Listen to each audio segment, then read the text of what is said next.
Hai semuanya, apa kabar kalian? Aku harap kalian baik-baik saja ya. Ini ada 3 buah kartu yang sudah aku pilih yang mengisyaratkan mengenai kehidupan kamu, cinta, dan keuangan. Nih, kalau kamu gak percaya nanti aku akan ambil lagi ya. Kita pakai yang kedua aja. Supaya kamu tahu ada apa. Cinta dan keuangan. Ya, tapi pesan pertama tetap akan aku buka.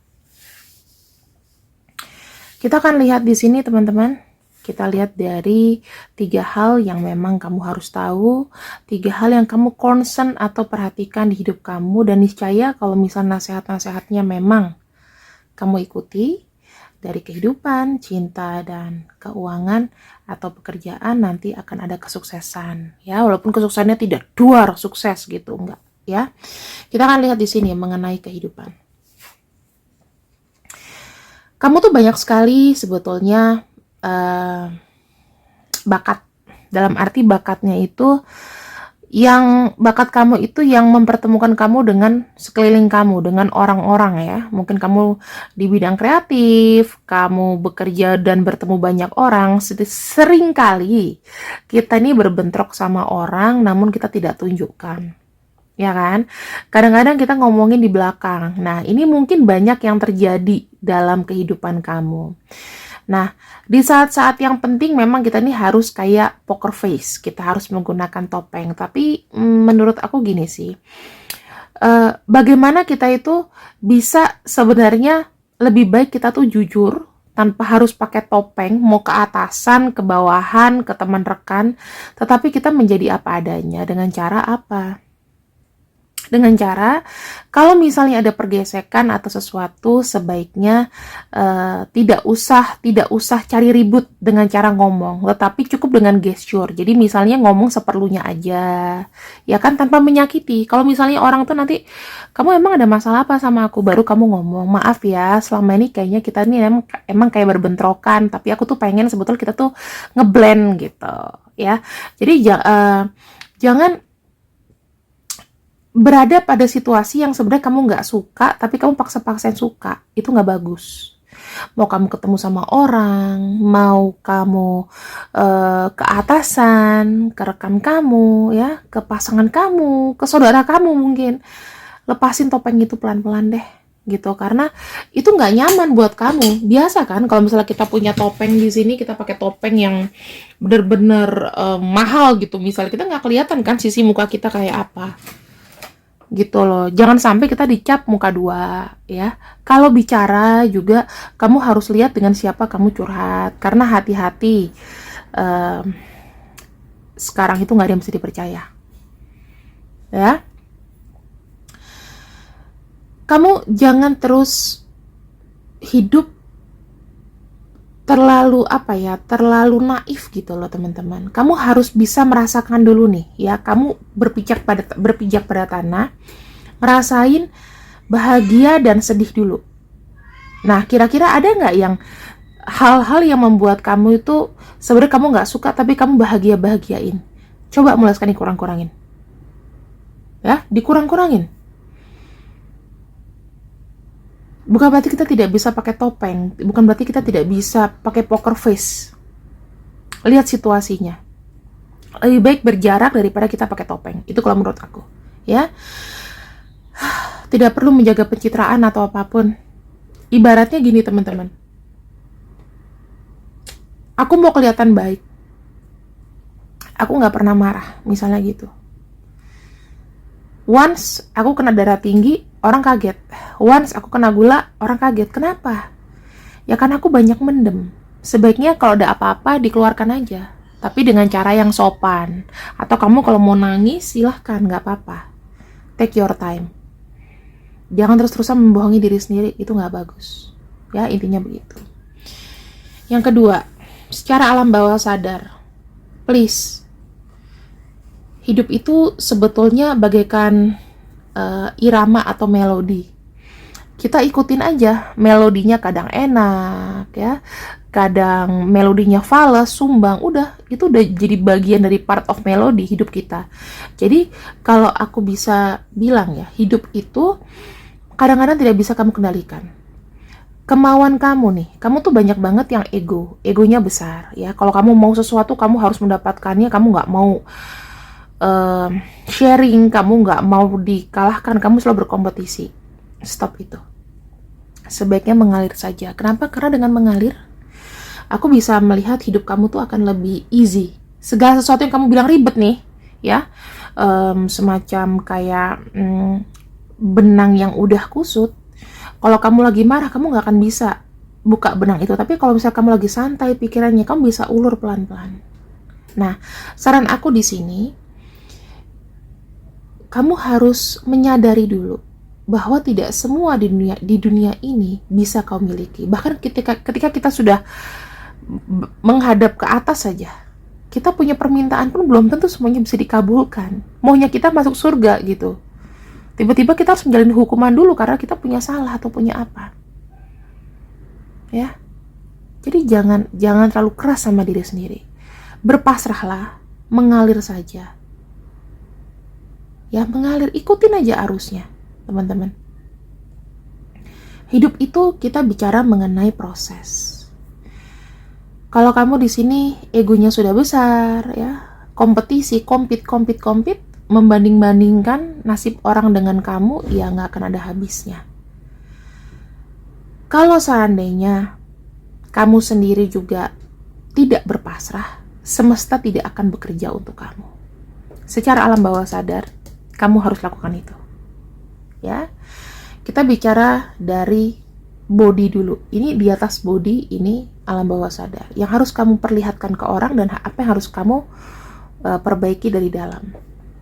Yang kedua, mengenai cinta. Tuh, ya. Ada nggak di sini yang LDR? Atau aku bilang, walaupun dia satu kota tapi kayak jauh gitu sekarang. Semuanya pakai WhatsApp, ya, atau pakai chatting, pakai apa, whatever itu.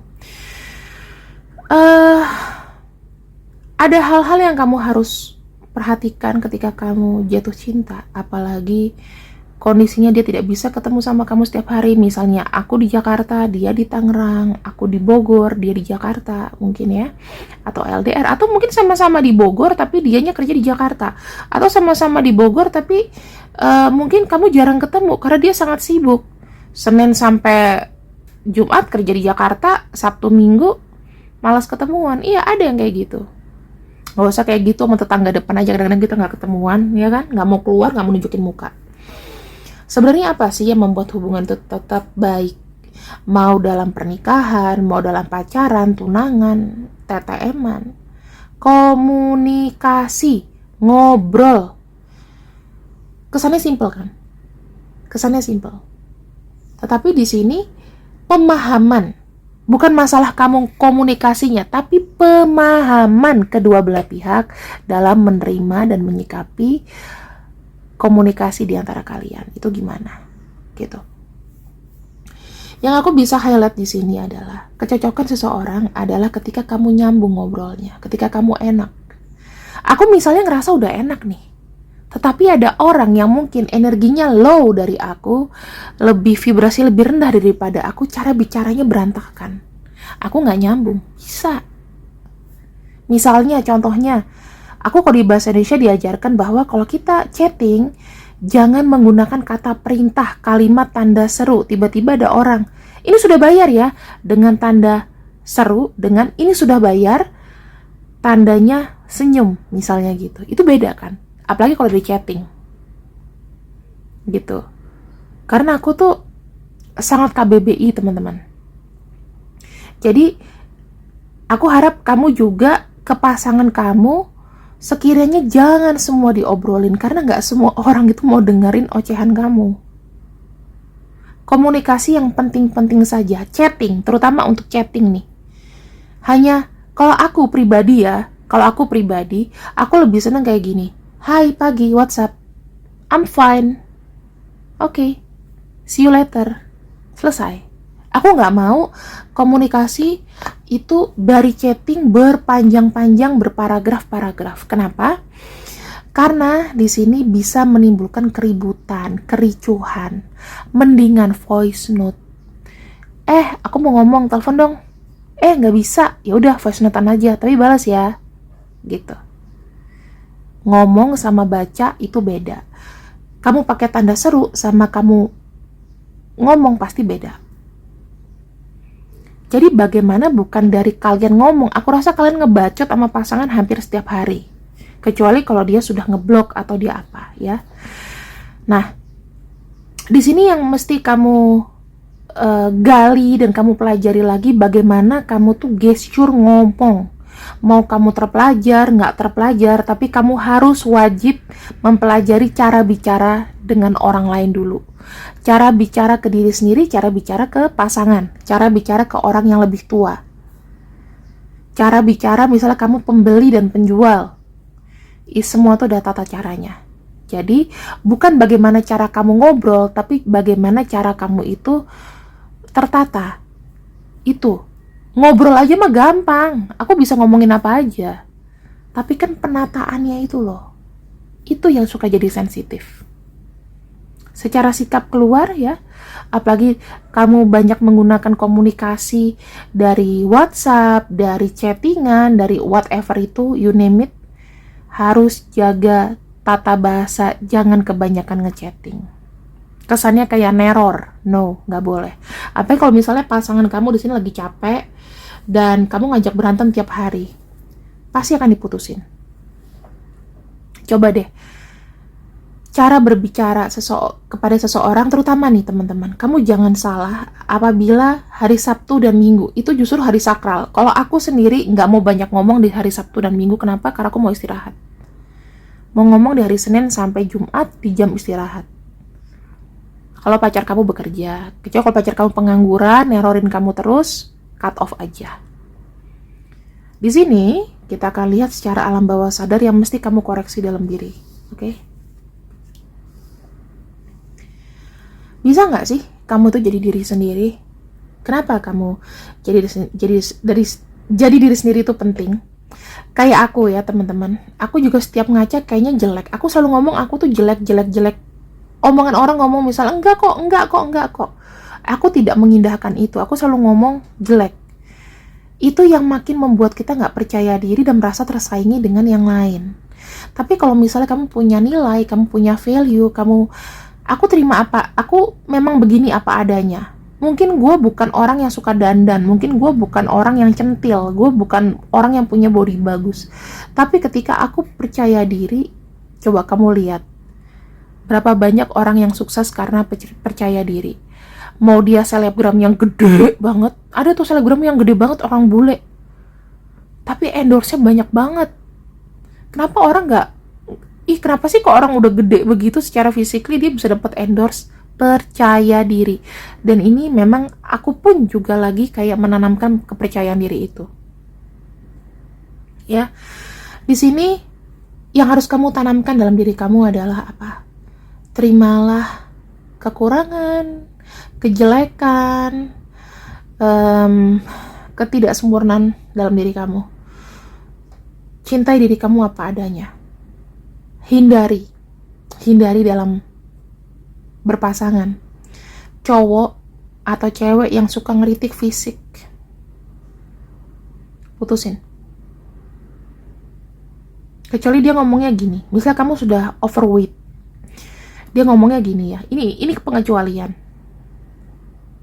Yang kamu bisa nggak kamu hidup sehat mulai sekarang karena aku pengen ngelihat kamu lebih lama, gitu. Misal dari fisik. Yang bisa nggak sih aku pengen kamu tuh pakai parfum gitu.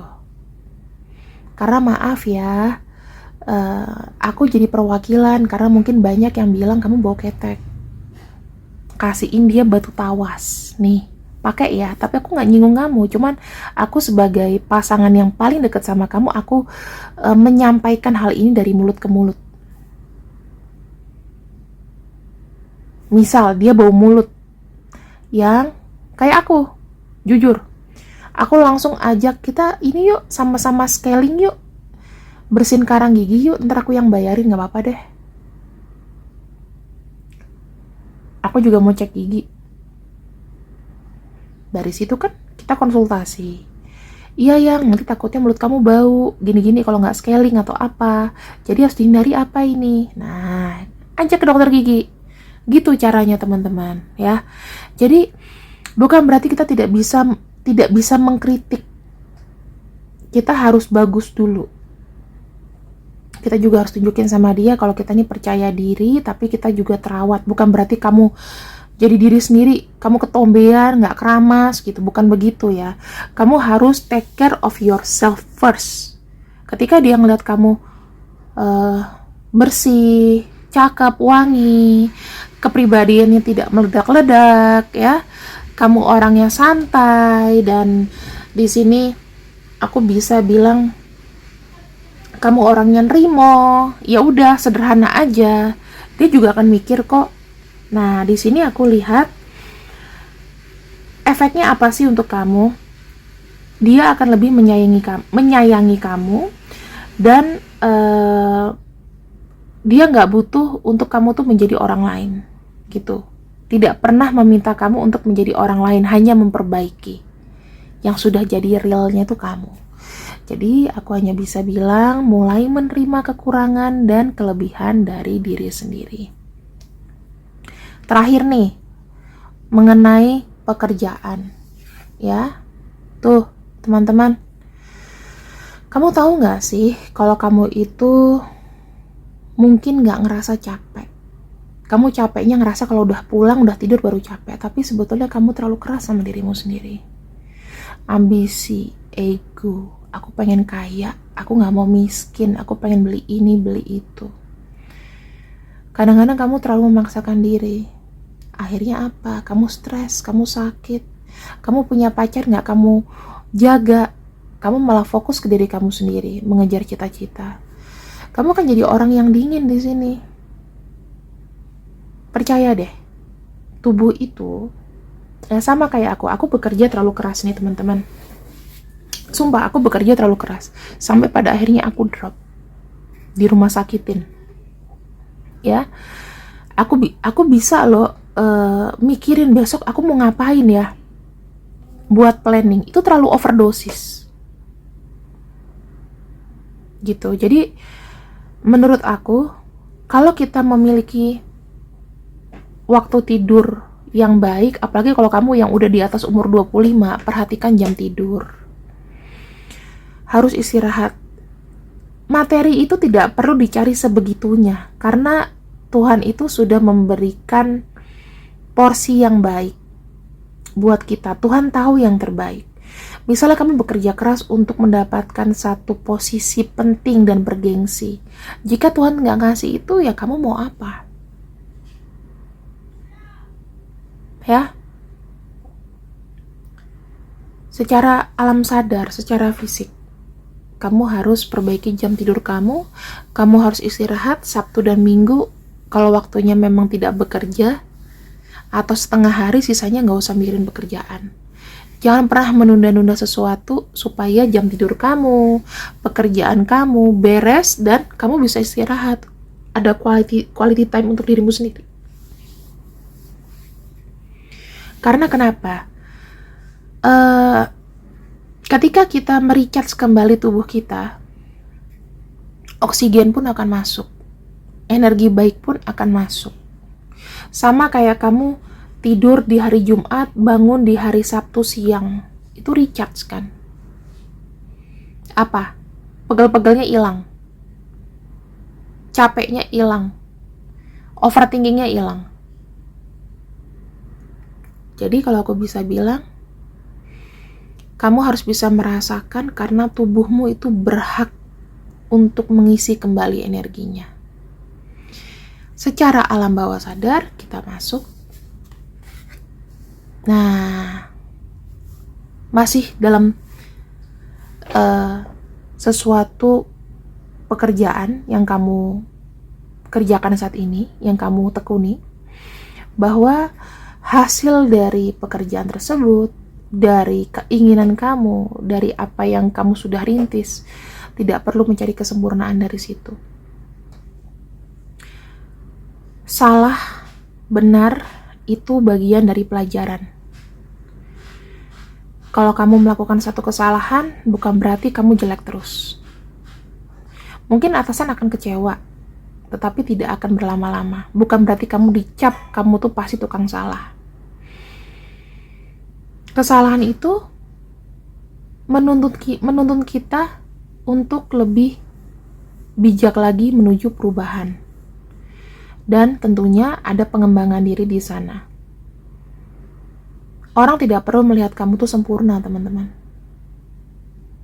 Orang itu senang kalau melihat kita bukan sempurna, tapi yakin dan optimis. Kenapa? Karena energinya itu lebih cepat nular. Kalau kamu di sini menuntut kesempurnaan, sementara orang lihat kamu kayak orang stres, siapa yang mau nangkep energi kamu? Nggak ada. Jangan selalu merasa diri kamu tuh benar dan sempurna. Karena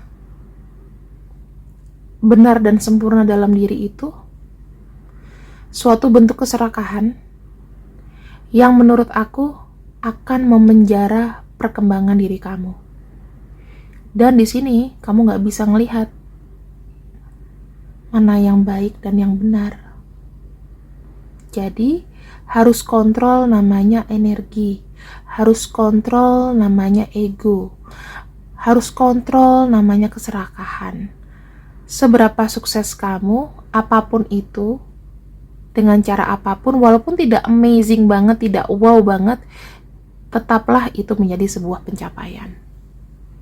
So, aku di sini tidak akan bicara mengenai orang lain, tidak mengenai kamu dan dia, tapi pure 100% mengenai kamu. Terima kasih yang sudah ikut readinganku sampai 21 menitan. Semoga siang ini kamu bisa dapat hikmah yang lebih mulia, perkembangan diri yang lebih baik, dan juga hidup yang lebih baik ke depannya. Waalaikumsalam warahmatullahi wabarakatuh. Selamat siang. Bye-bye.